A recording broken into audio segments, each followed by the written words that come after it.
देखिए, पहली बड़ी खबर, अहम खबर, खबर यह है कि चीन ने अपने कई डिस्ट्रॉयर्स और अपने जंगी जहाज स्ट्रेट ऑफ हॉर्मूज के करीब भेज दिए हैं। ऐसी जानकारियां सामने आ रही हैं। 48वीं एस्कॉर्ट टास्क फोर्स ये जो है डिप्लॉय कर दी है चीन ने हॉर्मूज के करीब, और इसको टारगेट ये दिया गया है जो चीन के जहाज आ रहे हैं, ईरान से जो चीन के जहाज निकलेंगे तेल लेके, उनको सुरक्षित तरीके से चीन पहुंचाना है। इसके लिए चीन ने अपनी नेवी तैनात कर दी है। हॉर्मूज में कई जंगी जहाज देखे गए हैं और 48वीं एस्कॉर्ट टास्क फोर्स जो है वो वहां मौजूद है। साथ में कई चीन के डिस्ट्रॉयर्स होने की भी खबरें हैं। चीन का डिस्ट्रॉयर है 052 DL। ये कई संख्या में ये डिस्ट्रॉयर्स वहां तैनात कर दिए गए हैं। यानी चीन ने हॉर्मूज को लेकर अब बड़ा एक्शन ले लिया है, क्योंकि शायद अब जिस तरह से डोनाल्ड ट्रंप घेर कर खड़े हैं, उसके बाद अब चीन का धैर्य जवाब देने लगा है, क्योंकि चीन की इकॉनमी को सीधा अफेक्ट हो रहा है। ईरान का ऑयल सप्लाई रुक चुका है, खासतौर पर जो चीन जाता था।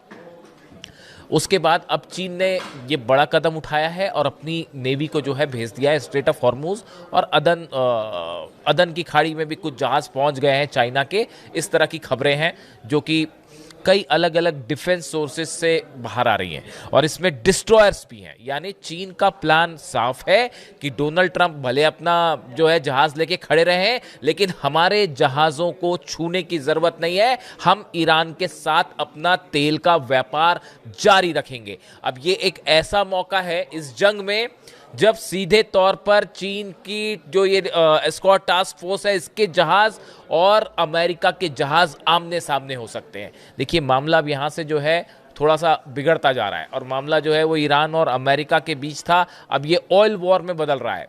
मामला शुरू हुआ था यूरेनियम से और न्यूक्लियर से, न्यूक्लियर प्रोग्राम को लेकर, लेकिन अब ये ऑयल वॉर हो चुका है। तो ये पहला मौका होगा जब चीन के जहाज और अमेरिका के जहाज आमने सामने हो सकते हैं।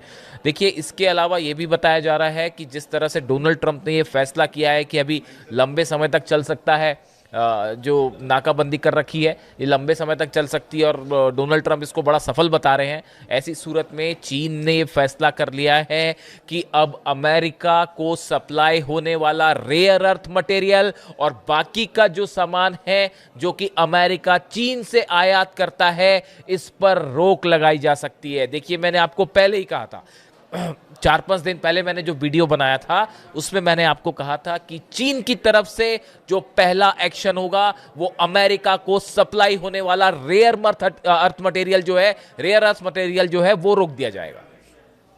और वैसा ही होता आगे बढ़ता दिख रहा है मामला कि अमेरिका जो सामान जाता है चीन से वो रोक दिया जाएगा।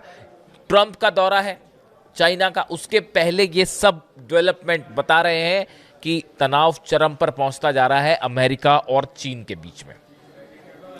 इसके साथ देखिए, खबरें ये भी आ रही हैं, मैं चीन की बात क्यों कर रहा हूं आपको बताऊंगा। चीन ने साउथ चाइना सी में सिचुआन तैनात कर दिया है। ये ड्रोन कैरियर है, ये वो जहाज है, जंगी जहाज है जो कि ड्रोन कैरियर है, अपने साथ ड्रोन लेके चलता है, और GJ-11 ड्रोन्स जो है चाइना के वो इसमें तैनात कर दिए गए। ये काफ़ी सारे डेवलपमेंट हैं जो चाइना ये इंडिकेट कर रहा है कि अब अगर ज़रूरत पड़ेगी तो हम अपनी नौसेना का इस्तेमाल करेंगे स्ट्रेट ऑफ हॉर्मूज में जहाज़ों को सुरक्षित निकालने के लिए। ये संदेश दिया जा रहा है। और ये बड़े बड़े डेवलपमेंट कब हुए हैं? बिश्केक में SCO समिट होती है, उसमें चीन और ईरान के रक्षा मंत्री की मुलाकात होती है, और उस मुलाकात के फौरन बाद चीन की तरफ से ये खबरें आनी शुरू हो जाती है। यानी आप देखिए, एक बड़ा कोऑपरेशन चल रहा है चीन और ईरान के बीच में। इसके बारे में सभी जानते हैं, वॉर के समय भी था, लेकिन अब ये स्ट्रेट ऑफ हॉर्मूज को लेकर बड़ा डेवलपमेंट। दूसरा देखिए, एक और अहम खबर, हम स्ट्रेट ऑफ हॉर्मूज में आए। कल आपने कई जगह देखा जिस तरह से खबरें सामने आई कि व्लादिमीर पुतिन ने डोनाल्ड ट्रंप से 90 मिनट तक बात की। अब सवाल ये है, मैंने इसको लेकर डोनाल्ड ट्रंप के जितने बयान छके, अमेरिका के जितने बड़े अखबार हैं, न्यूज़ चैनल्स हैं, अलग अलग वेबसाइट्स हैं, इनको सबको मैंने बड़ी माइन्यूटली समझने की कोशिश की। देखिए, 90 मिनट तक अगर पुतिन ट्रंप से बात करते हैं तो निश्चित तौर पे सबसे बड़ा मुद्दा हॉर्मूज था। इसमें कोई शक नहीं है। अब इसमें पुतिन क्या कहना चाह रहे हैं और डोनाल्ड ट्रंप ने क्या जवाब दिया, इसमें मैं बड़ा खंगालता रहा। जो सबसे इंपॉर्टेंट बात निकल के सामने आई वो ये, डोनाल्ड ट्रंप ने खुद ही ये बात बताई कि पुतिन ने ये प्रस्ताव सामने रखा है कि ईरान का जो यूरेनियम है उसको लेकर रूस जो है वो बड़ी मध्यस्थता कर सकता है, और शायद पुतिन ने अपना वो प्रस्ताव फिर से दोहराया कि अगर जरूरत है तो ईरान अपना यूरेनियम हमें सौंप दे, हम इसके लिए तैयार हैं। इस तरह की बात संभवतः पुतिन ने सामने रखी। लेकिन डोनाल्ड ट्रंप ने इसका क्या जवाब दिया? डोनाल्ड ट्रंप ने इसका जवाब दिया, I would rather have you to be involve with ending the war with Ukraine, to me that would be more important. Donald Trump ने ये कहा कि भाई आप अगर यूक्रेन में युद्ध खत्म करेंगे तो ये मेरे लिए ज्यादा महत्वपूर्ण है, बजाय ईरान में आप यूरेनियम अपने पास रखें। देखिए, खबरें ये थी पहले ही कि जब ये बात पुतिन ने कही थी, जब ईरान के विदेश मंत्री दौरे पर थे रूस के, उसी समय पुतिन ने ये बात कह दी थी। अब्बास अराक्ची साहब रूस गए थे, तभी पुतिन ने ये बात कह दी थी कि अगर यूरेनियम वाला प्रस्ताव उन्होंने सामने रख दिया था कि ईरान चाहे तो अपना यूरेनियम हमें दे सकता है। अब यही बात, इसके बाद जो है अमेरिका ने ये बात मना कर दी, डोनाल्ड ट्रंप ने इस बात को अस्वीकार कर दिया कि नहीं, हम ऐसा नहीं चाहते। लेकिन उसके बाद भी पुतिन का ये प्रस्ताव रखना बात करने के दौरान सीधा ट्रंप से, और ट्रंप का ये कहना, एक प्रकार से ट्रंप ने उसको फिर मना किया, ये इस बात की ओर बड़ा इशारा कर रहा है कि रूस और अमेरिका के बीच में हॉर्मूज को लेकर किसी भी तरह की एक राय नहीं है। यानी हॉर्मूज पे भी जिस तरह से चीन और अमेरिका आमने सामने हैं, बिल्कुल इसी तरह से हॉर्मूज को लेकर भी पुतिन और ट्रंप, इन दोनों की अलग अलग राय है। नतीजा यह है कि हॉर्मूज अभी भी फंसा हुआ है। देखिए, आप दौर देखिए कि अब्बास अराक्ची पाकिस्तान आते हैं, अपना प्रस्ताव देते हैं, ओमान जाते हैं, फिर वापस पाकिस्तान आ जाते हैं, जब तक मुनीर जो है वो डोनाल्ड ट्रंप से बात करके अपना फीडबैक ले लेते हैं। उसके बाद जो है रूस जाते हैं अब्बास अराक्ची साहब, फिर वापस इस्लामाबाद आते हैं। उसके बाद अमेरिका को फिर प्रस्ताव देते हैं। इस बीच में पुतिन का ये कहना कि भाई यूरेनियम हम रखने को तैयार है, और उसके बाद आखिरी में, इन सब के बाद आखिरी में डोनाल्ड ट्रंप की और पुतिन की चर्चा होती है। ऐसा लगता है कि ये एक पूरा, आप इनको अगर तस्वीर को जोड़ के देखें तो बड़ी साफ बात है कि ईरान ने अपनी शर्तें अमेरिका के सामने रखी हैं, और उसको लेकर ही अब कैसे हॉर्मूज खोला जाए, इसको लेकर ट्रंप और पुतिन के बीच भी बात हुई है, यानी पुतिन का इंटरफेरेंस भी है इसमें। लेकिन जो खबरें हैं, जो ये डिस्कशंस बता रहे हैं ट्रंप और पुतिन के, जो बातें सामने आई, उससे लगता है कि हॉर्मूज को लेकर ट्रंप और पुतिन एक राय नहीं है, और जब तक ट्रंप और पुतिन एक राय नहीं होंगे तब तक हॉर्मूज खुलना मुश्किल है। इस बात को भी समझिए। नतीजा क्या है उसका? नतीजा ये है कि ईरान की सेना, मैं बार बार कह रहा हूं, और ये हालात पिछले 12 घंटों में और आगे बढ़ गए हैं, ईरान की सेना ने बड़ी तैयारी शुरू कर दी है हॉर्मूज में।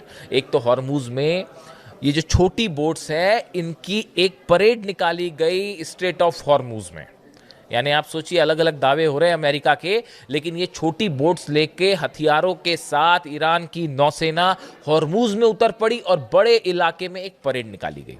इतना ही नहीं, इंटरनेशनल कई जर्नलिस्ट हैं, उनको हॉर्मूज में बोट्स में, शिप में बैठा के पूरे हॉर्मूज को दिखाया गया कि ये देखिए किस तरह से ईरान का कंट्रोल है यहाँ पे।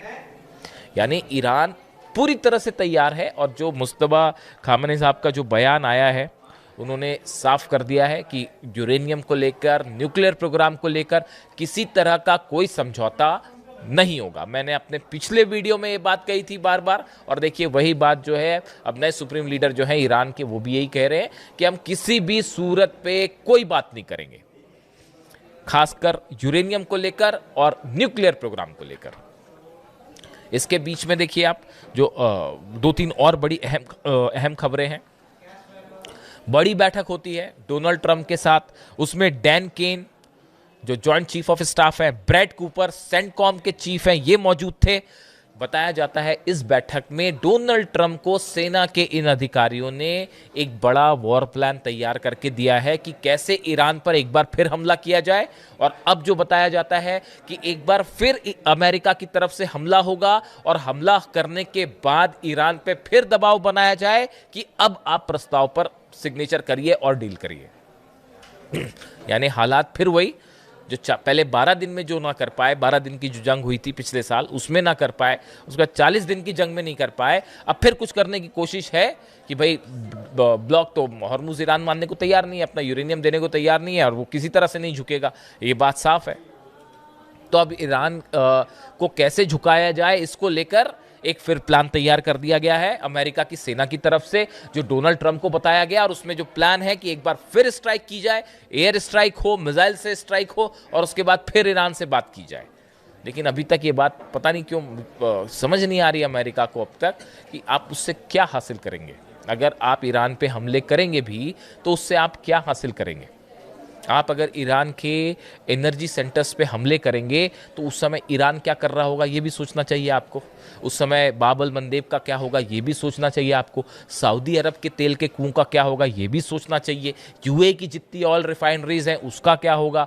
जॉर्डन में जो हालात है उसमें क्या होगा। बहरीन की कंपनीज का क्या होगा। आईटी फर्म्स का क्या होगा। तेल की जितनी पाइपलाइंस है सऊदी अरब में उसका क्या होगा ये भी सोचना चाहिए कि फतह 2 क्या कर रही होगी, खुर्रम शहर क्या करेगी और सेजिल क्या करेगी ये भी सोच लीजिए। और अबू मेहदी जो एंटी शिप मिसाइल्स हैं वो अगर एक साथ 200-300 मिसाइल्स फायर हो गई तो कितने जहाज़ों पर क्या हमले हो सकते हैं ये भी बड़े देखने की बात है। यही कैलकुलेशन करके अब तक हमला नहीं कर पाए, अब तक हमला नहीं किया। लेकिन अब बताया जा रहा है कि भाई एक और प्लान तैयार है और डोनाल्ड ट्रंप कह रहे हैं कि अच्छा, डोनाल्ड ट्रंप के बयान भी बड़े हैरान करने वाले थे, कल आपने देखे ही होंगे। हालांकि उस पर ज़्यादा गंभीरता से लेने की ज़रूरत नहीं है, कोई भी नहीं लेता तो बात करने का भी ज़्यादा फायदा नहीं है। बट आप देखिए फिर भी तूफान आ रहा है कह रहे हैं, खुद ही कह रहे हैं कि तूफान आने वाला है। फिर ये कह रहे हैं कि I am no more a mister nice guy, अब मैं अच्छा इंसान नहीं रहा हूँ। फिर उसके बाद जो है वो उन्होंने एक वो अपने हाथ में गन लेकर जो तस्वीर एआई से बनी तस्वीर दिखाई टर्मिनेटर अंदाज में, काला चश्मा, काला कोट, काली टाई लगा के वो हाथ में गन लेके खड़े हुए हैं। तो मैं देख रहा था कि मतलब क्या ही बोला जाए, कॉमिक कैरेक्टर्स जो होते हैं ना उस टाइप का हालात है वो, और क्या ही कहा जा सकता है। खैर ठीक है, मतलब एक तस्वीर मुझे वो भी याद आती है जब शायद अक्टूबर 2024 की बात थी, जब तेहरान की मॉस्क में अली खामेनी साहब हाथ में गन लेकर सामने आए थे। उसको कहते हैं अंदाज, और जो मैसेज उन्होंने दिया था आप सोच लीजिए कहाँ अली खामेनी साहब थे और कहाँ डोनाल्ड ट्रंप की ये एआई वीडियोस हैं। मतलब बड़ी हैरानी होती है मुझे तो कभी कभी कि कैसे कोई राष्ट्रपति जो है वो इस तरह से तस्वीरें अपनी। खैर इसके अलावा देखिए जो अब कुल मिला के अब सारांश ये है, हकीकत ये है कि हॉर्मूज को लेकर एक बड़ा ऑयल वॉर शुरू हो चुका है, और ये ऑयल वॉर अब सीधा अमेरिका और चीन के बीच में है। रूस और अमेरिका के बीच में बड़ा डेडलॉक हो गया है। लेकिन इस एक बात मैं आपसे और कहना चाहूँगा यहाँ पे कि देखिए जहाँ तक रूस का सवाल है, डोनेट्स्क की बात करें आप, लुहांस्क की बात करें, खेरसॉन की बात करें, या फिर इसके अलावा जेपोरिजिया की बात करें, ये यूक्रेन के वो इलाके हैं जिस पे इस समय रूस की सेना है, और रूस ये दावा कर रहा है कि ये अब इलाके हमारे होने चाहिए। बड़ा नज़र रखिएगा इस बात को लेकर कि इस पे अब रूस का क्या एक्शन होता है, और क्या इन एरियाज़ में एक्शन के साथ साथ हॉर्मूज को लेकर भी कोई खबर आती है। अभी मैं कोई दावा नहीं करना चाहता, समझदार को इशारा काफ़ी होता है। नज़रें बनाए रखिएगा इस चीज़ को लेकर कि यूक्रेन वॉर के ये जो 5 जगह है जिन पर रूस दावा कर रहा है, इसको लेकर क्या खबर आती है और हॉर्मूज में क्या डेवलपमेंट्स होते हैं। कई सारी चीज़ें ऐसी होती हैं जो पर्दों के पीछे होती हैं, उसको समझने की ज़रूरत होती है बस। तो इस पे नज़र रखने की ज़रूरत है। बाकी हॉर्मूज को लेके हालात साफ है। ईरान की सेना एक बड़ी जंग की तैयारी में पूरी तरह से डटी हुई है, और किसी भी सूरत में ऐसी कोई डील नहीं होगी जो यूरेनियम को लेकर या न्यूक्लियर प्रोग्राम को लेकर होगी। ये सुप्रीम लीडर की तरफ से साफ कर दिया गया है। जो भी अपडेट होगा आप तक पहुंचाऊंगा। वीडियो कैसा लगा ज़रूर बताइए। Thank you so much.